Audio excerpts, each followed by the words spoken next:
Baik, Bapak Ibu semuanya, kami akan melanjutkan materi presentasi selanjutnya yaitu terkait dengan metode regresi logistik dengan menggunakan SPSS. Berikut saya share screen terlebih dahulu untuk PPT-nya.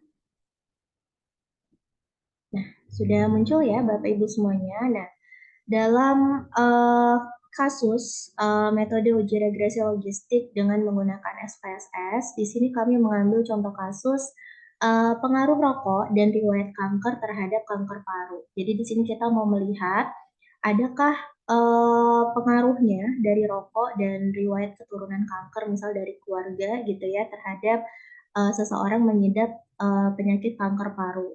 Nah, dari kasus ini kita ketahui bahwa terdapat dua variabel bebas atau dua variabel independen, yaitu yang pertama adalah rokok sebagai variabel independen yang pertama, kemudian riwayat kanker sebagai variabel independen yang kedua. Kemudian kita juga memiliki satu variabel dependen, yaitu adalah kanker paru atau kejadian terjangkit kanker paru, seperti itu. Nah, dalam variabel bebas yang pertama atau variabel independen yang pertama yaitu adalah rokok, ini terdapat dua kategori, yaitu adalah kategori tidak merokok dan juga kategori merokok.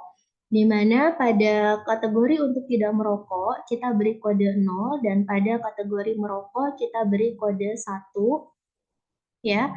Kemudian berikut pula untuk variabel independen yang kedua untuk riwayat kanker juga sama, terdiri dari dua kategori di mana tidak ada riwayat, kemudian ada riwayat, di mana untuk tidak ada riwayat kita beri kode 0 dan ada riwayat kita beri kode 1. Untuk variabel dependennya, kejadian kanker paru kita beri kode juga ya. Untuk yang tidak mengalami kanker paru kita beri kode 0 dan juga untuk yang mengalami kanker paru kita beri kode 1. Nah, sebagai catatan Bapak Ibu semuanya, untuk kategori yang terburuk di sini semuanya kita beri dengan kode 1. Seperti kayak tadi contohnya merokok ya kan, kemudian ada riwayat kanker, kemudian mengalami kanker paru. Nah, itu kita beri kode 1. Sedangkan untuk kategori yang terbaik kita beri kode 0. Seperti tadi tidak merokok gitu ya, kemudian tidak ada riwayat, kemudian tidak mengalami kanker paru. Nah, itu kita beri dengan kode 0. Jadi untuk yang terbaik kodenya 0 dan untuk yang terburuk kita beri kode 1 seperti itu. Nah, sekarang bagaimana kita akan mencoba mengolah kasus ini gitu ya, data dalam kasus ini dengan menggunakan SPSS. Tapi sebelumnya kita harus mentabulasi terlebih dahulu data yang kita dapat ke dalam Excel atau file Word nantinya. Nah, berikut saya share screen kembali untuk file Excel-nya ya.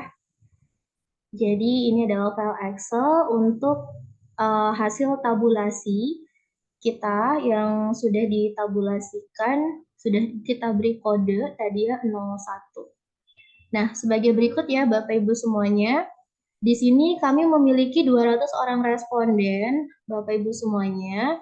Nah, dari 200 orang responden ini kita kodifikasi tadi untuk apakah dia merokok, apakah dia tidak merokok gitu, kemudian apakah terdapat riwayat kanker atau tidak dan bagaimana dia apakah memiliki kanker paru atau tidak.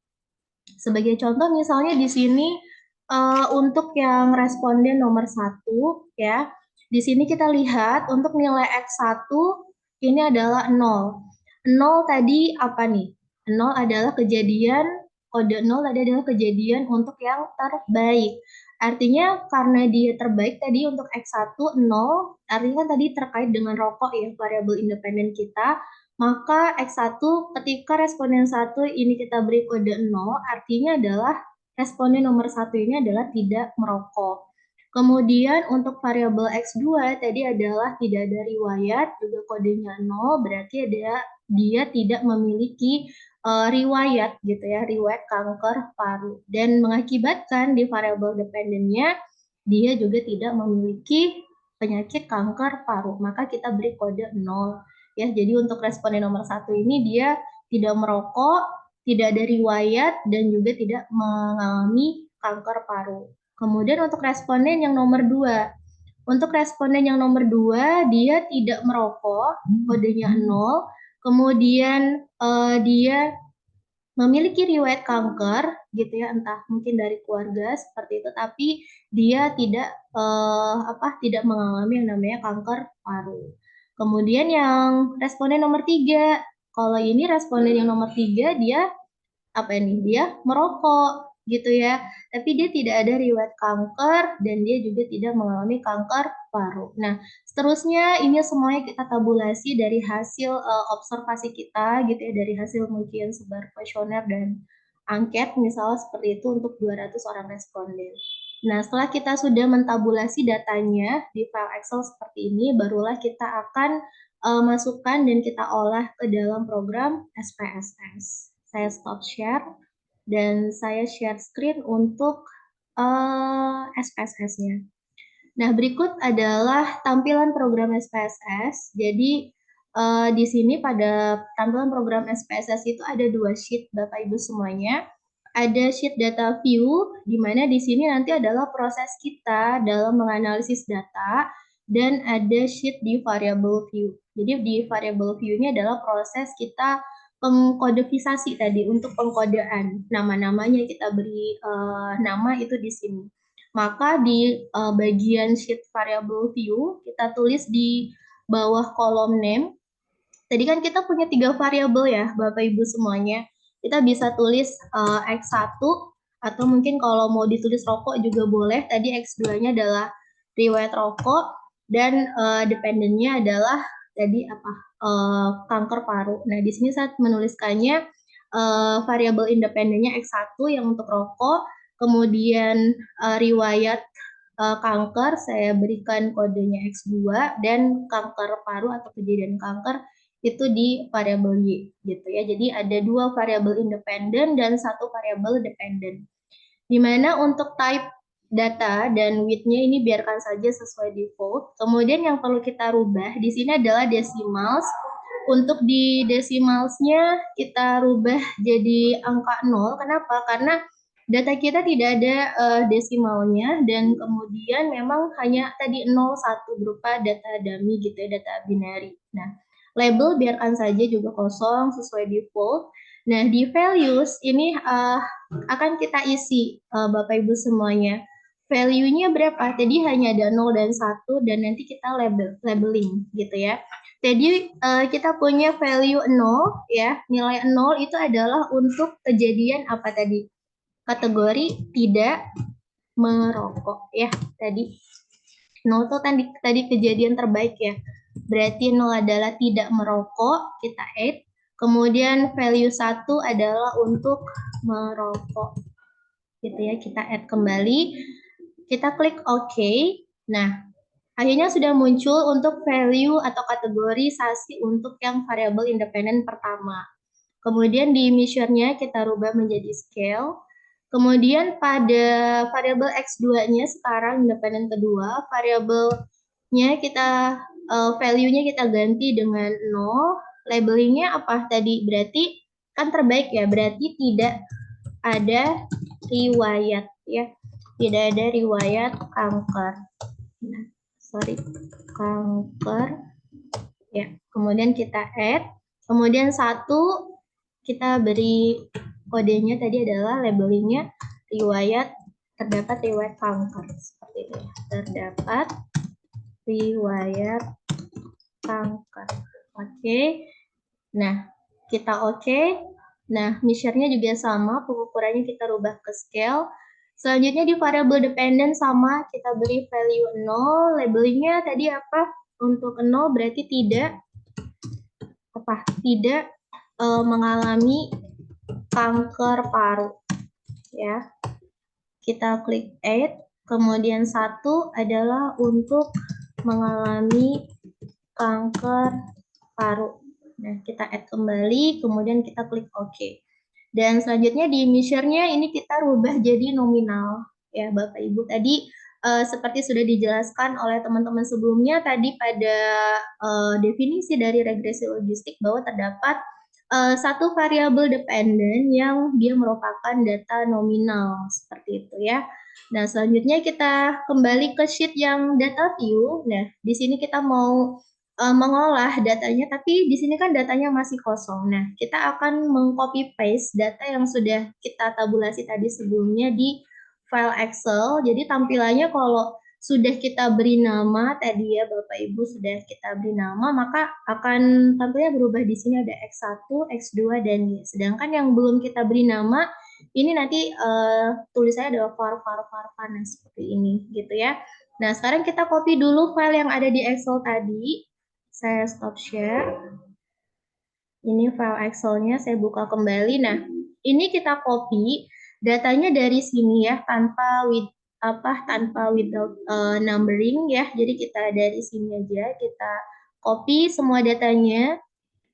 Kita blok terlebih dahulu sampai ke 200 data. Kemudian kita Ctrl C. Saya stop share kembali. Masuk kembali di file program SPSS-nya, lalu kita letakkan di baris ke-1, kolom ke-1. Di sini kita Ctrl V. Nah, sudah ya Bapak Ibu semuanya. Nah, kita cek apakah sudah tersalin dengan sempurna untuk ke 200 data tadi ya. Nah, sudah ya Bapak Ibu ini sudah di 200 data, sudah tercopy dengan sempurna, maka selanjutnya baru bisa kita olah data ini ya. Nah, sekarang bagaimana cara mengolahnya? Kita klik Analyze, kemudian kita pilih Regression, kemudian kita pilih Binary Logistik. Nah, kita klik. Nah, pada kolom dependent, kita isikan siapa tadi variabel Y-nya ya. Kita pindahkan dengan menggunakan panah ke kotak dependent. Lalu pada covariates ini kita isikan dengan variabel independent. Tadi ada X1, kita pindahkan. Kemudian X2 juga sama, kita pindahkan. Nah, jika sudah seperti ini, selanjutnya kita klik save yang ada di sebelah kanan. Nah, kita klik save. Kemudian pada predicted values, ini kita centang probabilities dan juga group membership. Kemudian pada bagian residuals, kita centang unstandardized dan juga studentized. Nah, kalau sudah dicentang seperti ini, kita klik continue. Nah, selanjutnya pada tombol options, kita klik. Kita pilih di statistics and plots, kita centang classification plots. Kemudian nanti juga kita mau lihat nilai Housemer-Lemeshow-nya yang di goodness of fit-nya kita centang. Case-wise listing of residuals-nya juga kita centang. Biarkan outlier outsides-nya sesuai default di 2. Kemudian kita centang juga untuk correlations of estimates. Iteration history-nya juga kita centang dan CI for expert B-nya juga kita centang di 95%. Ini nantinya adalah nilai error yang kita gunakan adalah sebesar 5%.